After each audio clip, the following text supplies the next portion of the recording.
So let's go ahead and get started. We do have some groundbreaking news to start us off.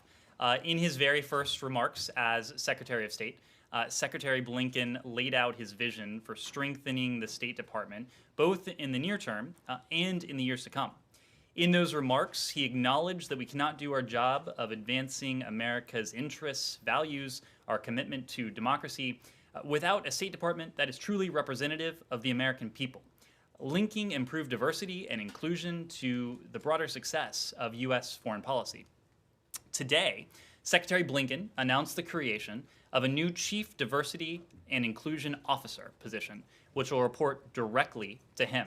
The CDIO, as it's known, will align and advance D&I policies across the department, bring transparency to these initiatives, and hold senior leadership accountable on progress. Additionally, each of our bureaus will also designate an existing Deputy Assistant Secretary to support that bureau's own efforts and to serve on a newly created Diversity and Inclusion Leadership Council, bringing senior leaders together from across the State Department to achieve the goals laid out in the upcoming Diversity and Inclusion Strategic Plan. Diversity and inclusion make us stronger, smarter, more creative, and more innovative.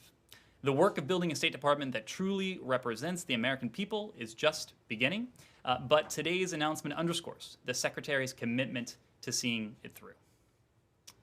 In other developments, I'm sure everyone saw the Secretary's statement this morning announcing the U.S. intent to seek an elected seat on the Human Rights Council.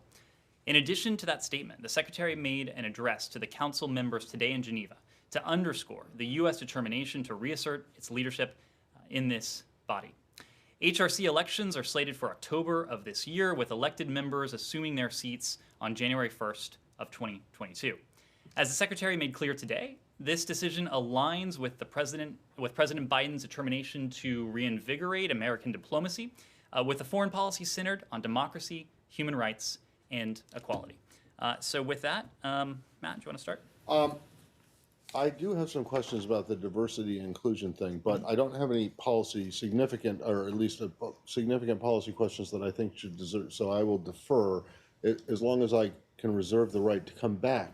I am sure we will be hearing from you. Okay, else. I will defer. Okay, we'll start with Humaira and then we'll go to Barbara. Okay, so on Iran, Iran's ambassador in Geneva today told this disarmament conference again that U.S. should go first. This who should go first thing has been out there for some time, and we know that some officials don't see this as a top problem. But I'm just wondering if the U.S. offer or the willingness to come back to the table has an expiration date. How long will you guys wait for them to come back to the table? And then I'll move on to something else. Well, I think a couple things are true here, Humaira. The first is that, as you have noted, we did make clear last week, after consultations with allies and partners over the course of several weeks, and then following a session with the EU3, that the United States would accept a proposal from the European Union to take part in talks under the auspices of the P5+1 with Iran.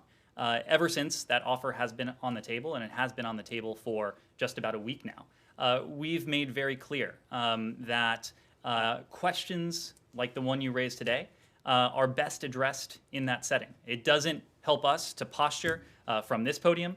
We certainly know there is posturing going on elsewhere. Our intent is to see to it, and our desire is to see to it that discussions, fruitful discussions together with our closest allies and partners, the P5+1, in this case with principled, clear-eyed diplomacy, that's where we think these questions can be best adjudicated and resolved. During that week, have you received any formal or informal indication, signal from the Iranians that they're likely to come to the table? I am not aware that they have changed their position, but obviously that's best addressed to the Iranians. We'll go to Barbara and then Andrea.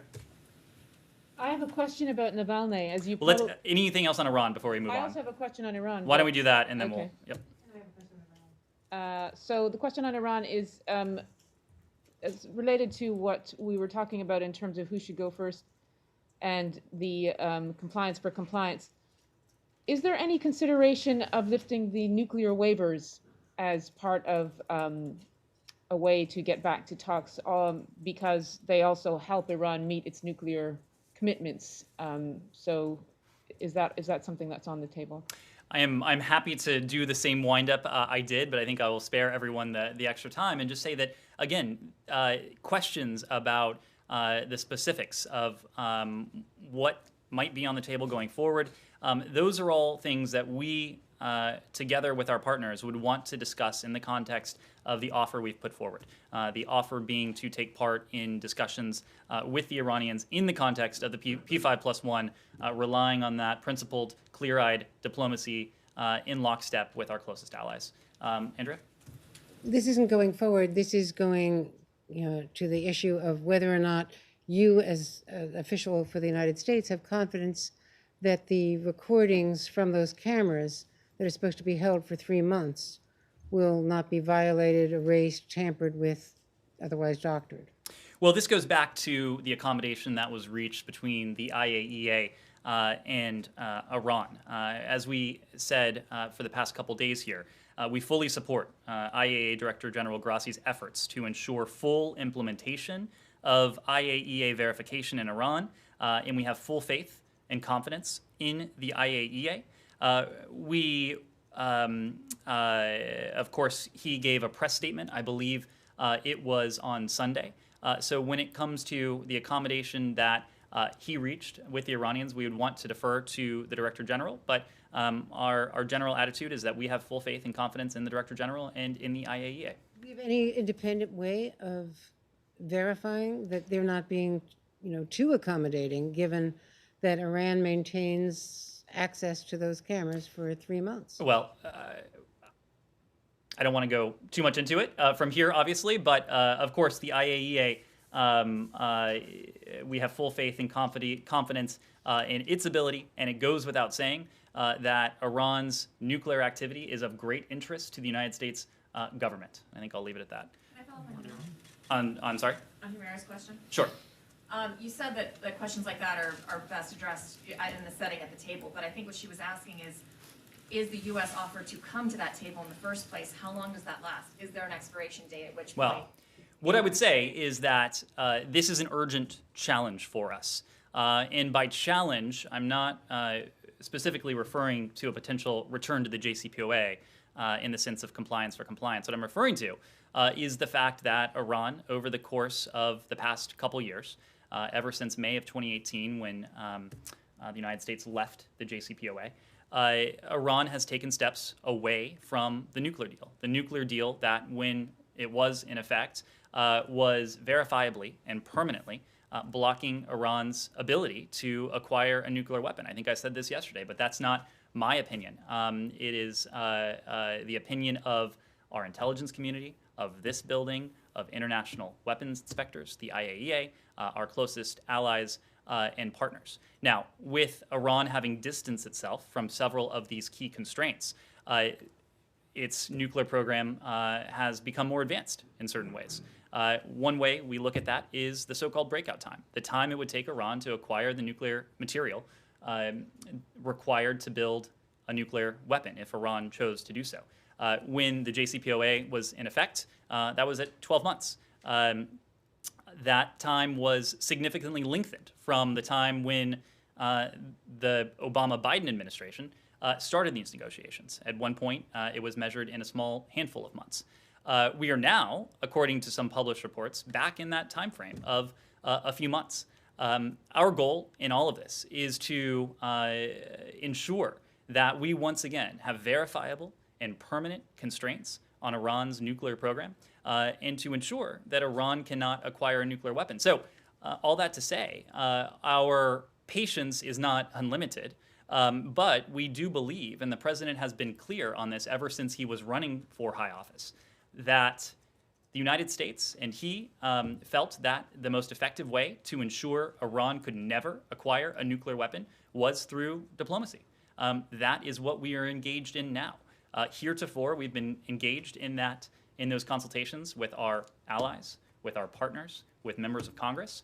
And now, as of last week, as of a week ago today, I believe it was, we have put that offer on the table that under the auspices of the P5+1, we would be willing to engage in that diplomacy, in those consultations, directly with Iran.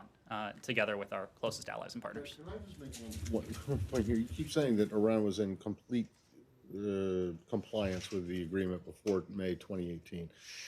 But that's not entirely the case, because the way the deal was structured, if Iran came out of compliance for any reason, there was a way for them to get back into compliance. And so, in fact, there were numerous incidents of non-compliance, or what might uncharitably be called violations, particularly with the heavy water production and storage. And when they exceeded on the heavy water, when they exceeded their heavy water production and storage, the U.S. and other countries stepped in and bought it, the excess from them, which meant that if they violated the agreement, they would actually get paid for it. So it's all very well to say. The great irony here, Matt, the great irony of this is that with the United States not in the JCPOA, we no longer have that remedial method. You're no longer able to pay the Iranians we for can't go violating back the to agreement? the Is Joint that- no, Commission. hold on, wait. You're saying that We can't go back to the Joint Commission and make clear when we think Iran has come into violation of the JCPOA. Look, again, I would point you to the fact that we have full faith and full confidence in the Director General of the IAEA, full faith and full confidence in the IAEA.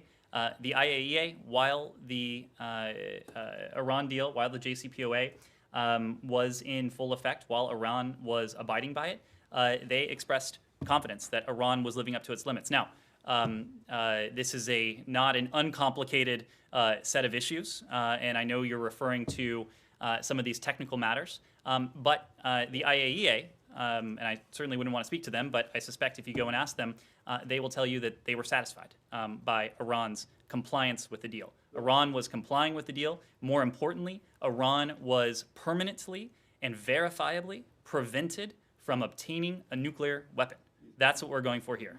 you can say that they're technical issues, but that's the entire agreement hinged on technical issues, right? Inspections. The entire agreement hinged on a very simple premise. Iran was permanently and verifiably prevented from obtaining a nuclear weapon. You guys, it sounds as though you're upset that you're not able to pay Iran to come after it violates the agreement to come back Matt, into you compliance. didn't hear those words come out of my mouth. They came out of your mouth. So, yes, Kylie. Just to button this up, have you guys been briefed by the IAEA since the weekend? So we've seen the IAEA's latest quarterly report on Iran. It does remain restricted until the IAEA board decides they can be released publicly. So we're not going to wade into the details of it. Okay, and then can we move on to Saudi Arabia? Just one more thing on Iran. Sure. Connor asked a version of this question yesterday regarding South Korea.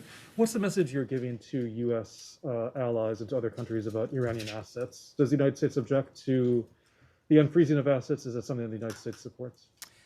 Well, so on the question of South Korea, we don't have anything new to announce at this time. The government of South Korea, the ROK, has made clear it has not released the $1 billion in funds to Iran. We remain in ongoing consultations with South Korea. I believe their Ministry of Foreign Affairs issued a statement on this and made clear that the Iranian assets locked in South Korea will be released only after consultations with the United States. South Korea is a vital partner. South Korea plays a vital role in sanctions enforcement, not only when it comes to Iran, but also to North Korea, of course. Are you okay with them releasing it? Look, these issues are issues that we would want to discuss in the context of diplomacy, not in the context of speaking from podiums, posturing from podiums. That is why a week ago today we put that offer on the table with our P5+1 partners to partake in that diplomacy. I heard Saudi. Yep. I'm curious about Special Envoy Lender King. While he's in Riyadh, will he have discussions about the findings in the unclassified intelligence report into the murder of Jamal Khashoggi with Saudi officials? Well, let me start by saying, and I've said this before from this podium, that the murder of Jamal Khashoggi, it was a horrific crime. The administration is prepared to release an unclassified report with full transparency for Congress. This is the law. We will follow the law. You heard this from then DNI designate Haynes during her confirmation hearing. And I understand now that she is in charge of the DNI as the Director of National Intelligence. The DNI is preparing to do just that. When it comes to details of that report and details for its release, I would refer you to the DNI. I don't think we have anything additional to read out on Special Envoy Linder King's discussions with Saudi officials on this front. Of course, his remit is Yemen. His remit is to prioritize diplomatic engagement to bring about, again in close coordination with the UN Special Envoy Martin Griffiths, a diplomatic resolution to the long-running conflict in Yemen, knowing that the people of Yemen have suffered enormously, knowing that Yemen is now home to the world's worst humanitarian catastrophe. That is Special Envoy Linder King's focus, and that is what he is doing right now in the region. But if the matter comes up while he's meeting with Saudi officials, he's not prevented from discussing it with them, is he? Look, his focus is the conflict in Yemen. We have been in touch with Saudi officials at multiple levels. As you know, the Secretary has spoken, I believe it is twice now, with his Saudi counterpart. The Department of Defense read out a call with Secretary Austin and his Saudi counterpart. So it need not be that Special Envoy Linder King is our only channel to Saudi authorities. We have regular discussions with them on a range of issues. Andrea? On Saudi Arabia. Sure. Andrea and then Barbara. First, Jen Psaki said that there was going to be the call soon. There's been some reporting that it's going to be imminent as soon as today or tomorrow by the president. Do you have any better understanding of the timing of the release? And there's a CNN report, I defer to my colleague from CNN, which traces the airplane used in the Khashoggi murder back to ownership the year prior. This is based on court documents filed in Canada. Are you aware of that? And is the State Department looking into that? So what I will say is that the DNI has committed to release an unclassified version of this report to Congress. I understand that will take place soon. I believe that's what my counterpart Jen Psaki said today at the White House press briefing. I, of course, wouldn't want to weigh in on any potential calls or consultations the president might make, but the point I made just prior to this stands, that we have been in touch with Saudi officials at numerous levels in the early weeks of this administration. The Secretary has done that. Others have done that from this building. We mentioned Special Envoy Linder King. We know that has taken place at the Pentagon as well. But I don't have anything else to read out there. When it comes to the details of Jamal Khashoggi's horrific murder, the DNI compiled a report essentially to look at these very issues. So I wouldn't want to get ahead of what may be in that report. Barbara. Saudi Arabia is being sued by the families of the victims of the shooting at the Florida military base, Pensacola. Mm-hmm. So you may remember that President Trump promised the families that the Saudis would pay them. Is the State Department encouraging the Saudis to settle this lawsuit? And also, this the shooter was part of this military training program that's connected to weapons sales. Is that still happening, that military training program, or have there been any steps taken to increase vetting?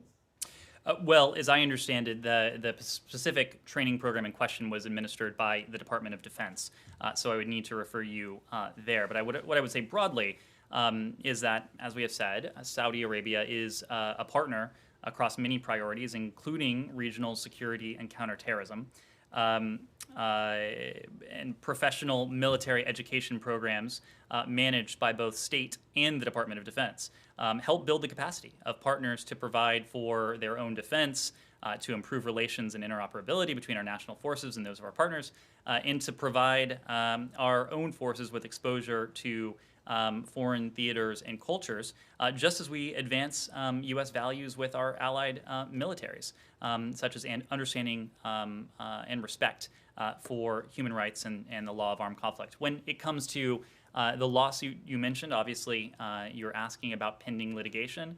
We don't comment on pending litigation beyond saying that our thoughts and prayers, of course, remain with the victims and survivors of this tragic attack, as well as with their families. I would refer you to DOJ for comments on the litigation. Can I ask about Navalny as well? Sure. Anything else on Saudi? Great. Please. Thank you. So Amnesty International is no longer calling Alexei Navalny a prisoner of conscience because it says of these comments he made, anti-migrant statements he made in the 2000s, reached the threshold of the advocacy of hatred. How does the State Department view Mr. Navalny? Do you see him as a prisoner of conscience? We view his detention as politically motivated. As we have said, Russia has a abysmal record when it comes to human rights. The detention of Mr. Navalny is just one element of that. The detention and the violence perpetrated against those brave Russians who took to the streets to protest his detention is another element of that. But of course, those are just two more recent incidents in a long-running series of offenses when it comes to Russia's lack of respect for human rights. When it comes to Amnesty's determination regarding Mr. Navalny, I'd need to refer you there. Yeah, Will? Thanks. Just returning to the diversity and inclusion that you mentioned at the top, is that going to apply to just the State Department overall in terms of its entire workforce, or is there going to be an effort made for the very senior ranks, ambassadors, assistant secretaries, undersecretaries, and such? And then a related question, are you going to be nominating more, more senior level? We have a Undersecretary for Political Affairs nominee. We have Deputy Secretary of State. Are you going to be nominating more senior diplomats as this administration tries to engage the world more? To your first question, this is a prioritization at all levels. The Secretary has made it clear that this is a department that represents America to the world. This is a department that needs to reflect the full diversity of the American people. And he doesn't see that just as a virtue. He sees it as a strategic necessity, knowing that if we are to harness our full competitiveness, our full comparative advantage, we have to harness the full set of strengths of the American people and ensuring that we have a diverse, inclusive, and equitable workplace. This is true in junior level positions, just as it is at the very highest positions within this building. I can tell you that the Secretary is absolutely prioritizing these issues, diversity, equity, and inclusion, when it comes to the appointment or nomination, as the case might be, of senior officials going forward. You will see that reflected as the fuller team comes together. That includes with assistant secretaries, undersecretaries, and additional nominations and appointments that you'll be hearing more about. Preferred approach, would it be to promote a Black American or person of color or other minority from the career staff to a senior leadership position in the department, or to bring in someone an outside political appointee, as we've seen? Well, I think the approach is to harness our full national strength. And we are grateful to have within this building some of the most experienced, capable individuals on any given region or functional topic, as the case might be. And so for that reason, I think as these appointments and nominations go forward, you will be hearing a number of names who are career officials, who are foreign service or civil service, in many cases have spent years and even decades in this building. That will be the case with some of the highest level positions here. Now, of course, there may also be some positions where someone with an outside perspective brings unique strengths. And so I think the North Star, as it were, will be to leverage our full strength and to choose the people who are best suited for those particular jobs. But in many cases, you will be hearing from the Secretary or from the President, in the case of a nomination, that the person best suited for a particular job will be a career official. So I wanted to ask about this at the beginning, but I didn't think the policy should take priority over that. Can I just ask you, I mean, how exactly is this CDIO going to incorporate diversity and inclusion at every level? Is it just with appointments? Is there more? No, it is about a workplace culture. And of course, nominations and appointments are key to that. But it is about building and strengthening a culture within this building that is consistent with the culture that the President of the United States and the Vice President of the United States, and of course Secretary Blinken himself, wish to inculcate in the case of those first two across the federal government, and in the case of Secretary Blinken, of course, at the United States. And the second point I would, in the case of the State Department, I should say, the second point I would make is that it's about holding us accountable, holding senior leadership accountable for making progress. How exactly do you hold them accountable? Well, for one, you give this individual direct access to the secretary, to the seventh floor. This individual will, as I said before, report directly to the Secretary of State because the Secretary of State wants the unvarnished view of how we are doing against that metric of building a diverse, equitable, and inclusive workplace, recruiting and retaining a workforce that fully represents the United States of America. I also mentioned in the topper, and the Secretary mentioned in his statement, it is about designating at the DAS level, at the Deputy Assistant Secretary of State level, an individual within each bureau to help track progress, to represent that bureau within the Diversity and Inclusion Council. And so this will take place at multiple levels, but I think importantly, the Secretary will be hearing directly from a direct report about the progress we are making against the school. The thing that the reason I'm asking this is because I've been doing this a long time. Some people, I think, probably say too long, but since I started covering this building, this has been a constant refrain. Of course. From every administration, starting with the Clinton administration, okay? And now we have a situation, and it never seems to get any better. And in fact, report after report comes out, every year saying it's less diverse, it's not representative.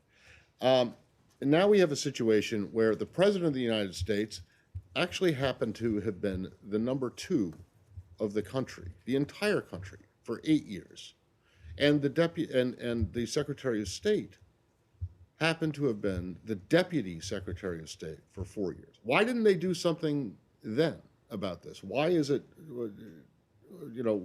it's not as if they weren't in positions of leadership before, prior to 4 years ago. Why now? Why all of a sudden now? This has been a problem that's gone back decades. Mm-hmm. Why didn't they do something about it then? Well, I think the short answer is that they did. And in fact, there was a presidential memorandum signed to this very effect. But the more important point is that no one is satisfied with the progress that was made then, nor with where we are now. That is precisely why we are taking these steps, the step that the Secretary announced today.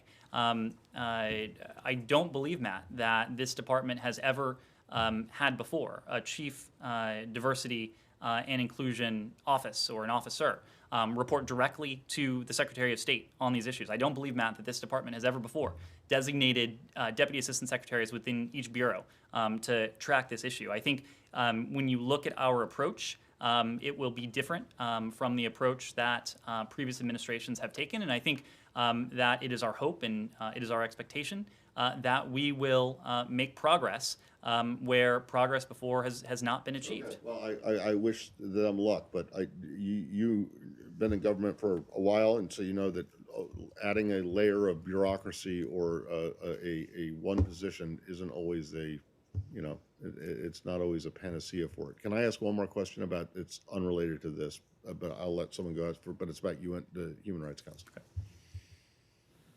I can wait, though. I don't need to. Anything else on this? No. Okay, go ahead, and then we'll move on. Oh, you want me to go? Sure. Yeah, so on the HCR, so yes, he did announce that you guys are going to seek re-election. How ardently are you going to campaign for this post? Well, I don't think we would announce that we're going to seek a seat and then not. Well, you're going to try and push someone else in the You know what WEOG means, right? I Yeah, do. okay, I do. all right. So you're going to try and kick someone else out?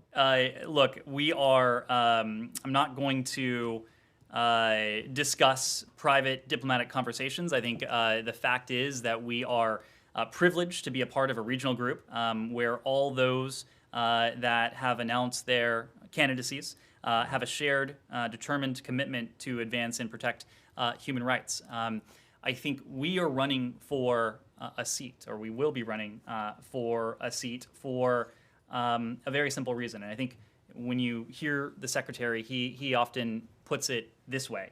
When the United States isn't in a leadership role, when we aren't galvanizing collective action, one of two things happens, and neither of them are good for our interests or our values. Either no one steps up and chaos ensues, or potentially worse, an adversary of ours or a competitor of ours seeks to fill that void, and our interests and our values are worse off because of it. We have seen instances of that, of both of those outcomes in recent years. What we are doing today in the context of the Human Rights Council, in the context of issues and challenges across the board, is that we are stepping back up. America is back, as the president put it before the Munich Security Council last Friday. And America's back because we know that when we are at the table, we can shape developments, events, institutions in a way that we could not when we are absent. And that is precisely what we plan to do here. Yes, I've seen your hand up for a while, yes.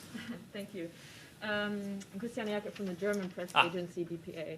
I have can you hear me, or should I take you're one fine. off? You're fine. I have a question concerning appointments and nominations, but Germany related. It's about the U.S. ambassador to Germany, because this position has been vacant for quite a while, since June.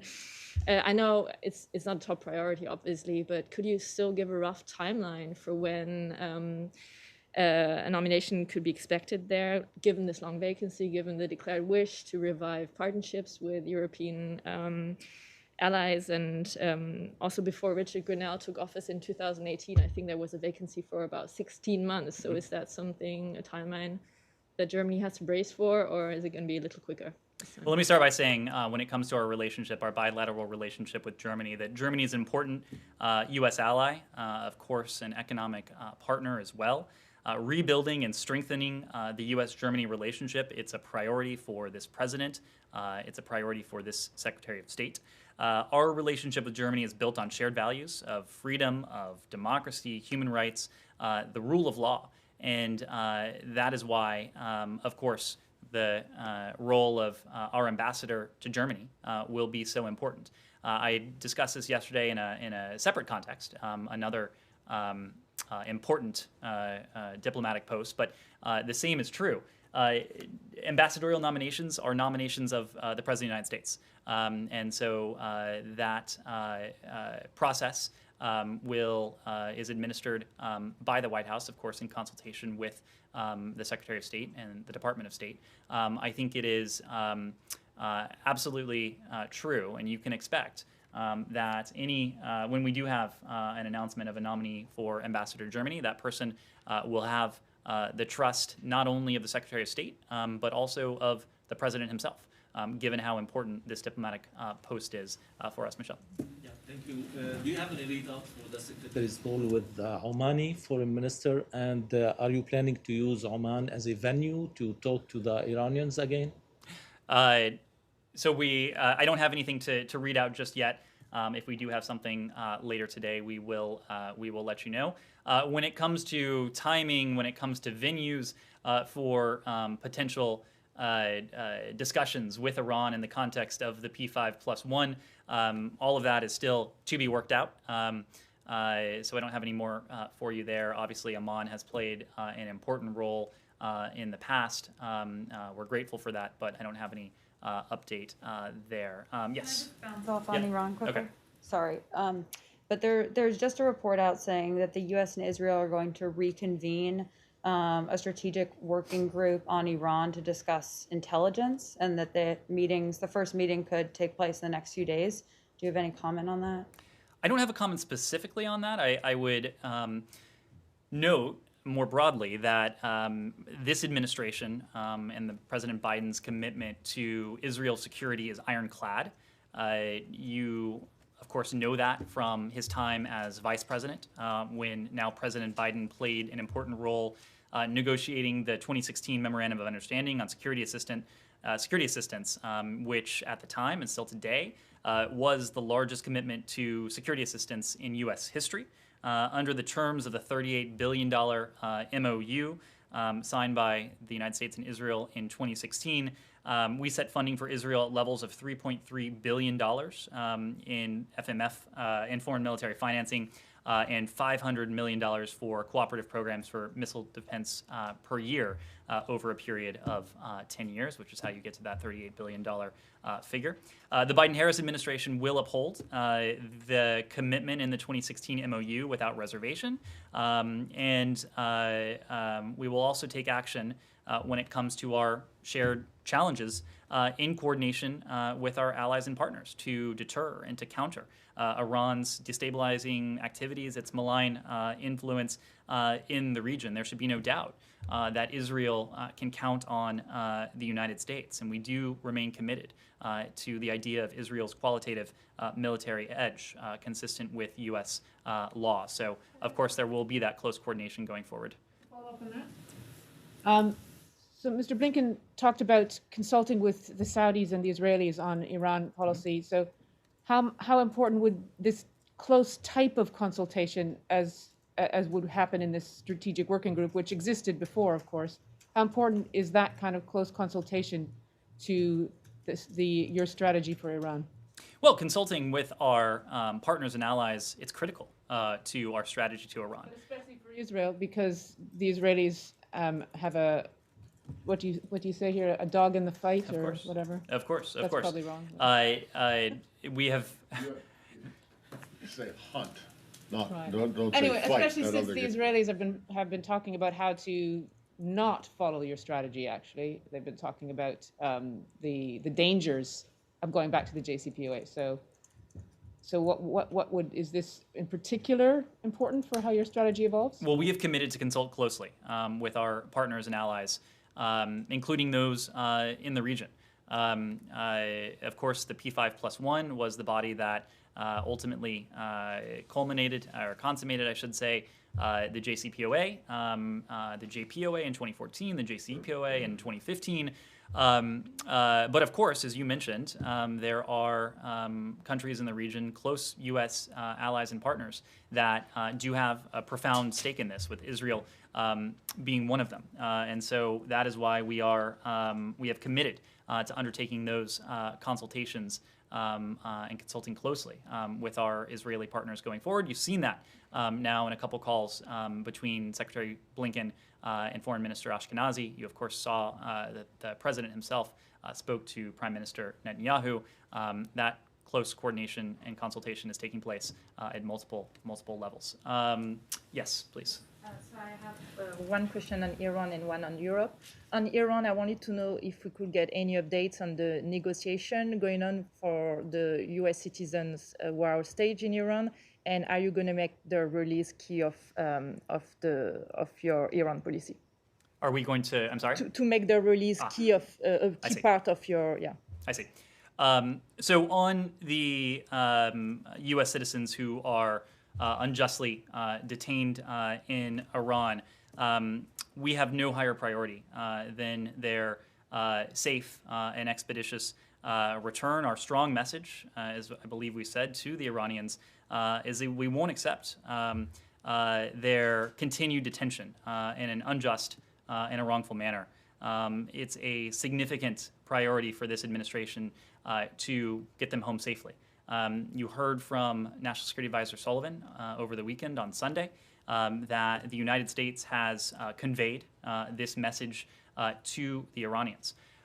When it comes to these issues, the nuclear issue and the safe return of the Americans who are wrongfully and unjustly held, look, we don't want to tie their fates to an issue that is complex and that is challenging.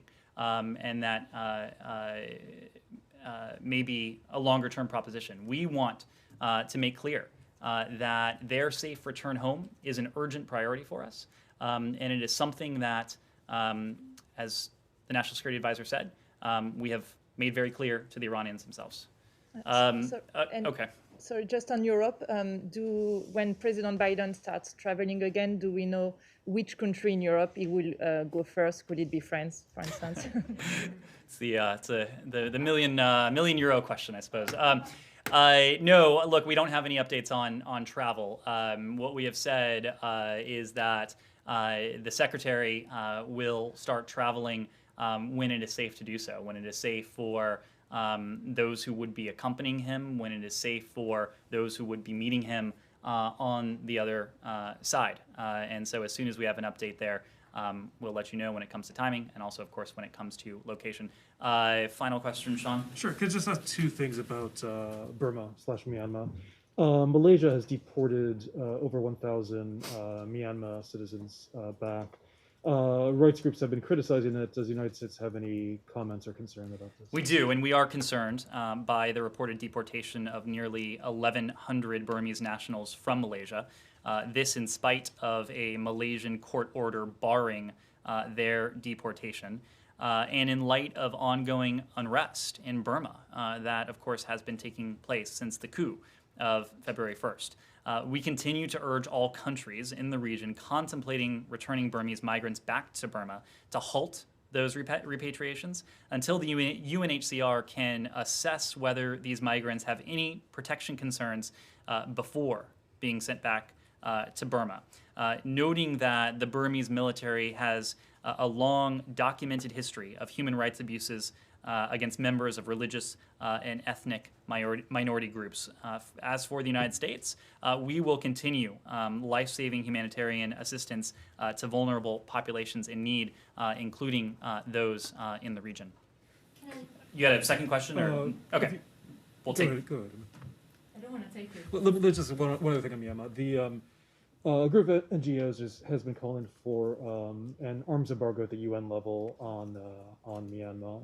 Obviously, that's something the U.S. individually supports, but is there some push that you intend at the UN level to make that a UN? Well, we've been pushing on this issue within the UN since the early hours after the February 1st coup. The United States, of course, was pivotal to the statement you saw emanate from the UN Security Council in the days after. This, we've been pressing individual UN Security Council members, both publicly and privately, to condemn what has taken place and to join us and to join our like-minded partners and allies in pressing for the restoration of civilian-led leadership in Burma and in standing with the people of Burma in their aspirations for a return to democracy. Final question here.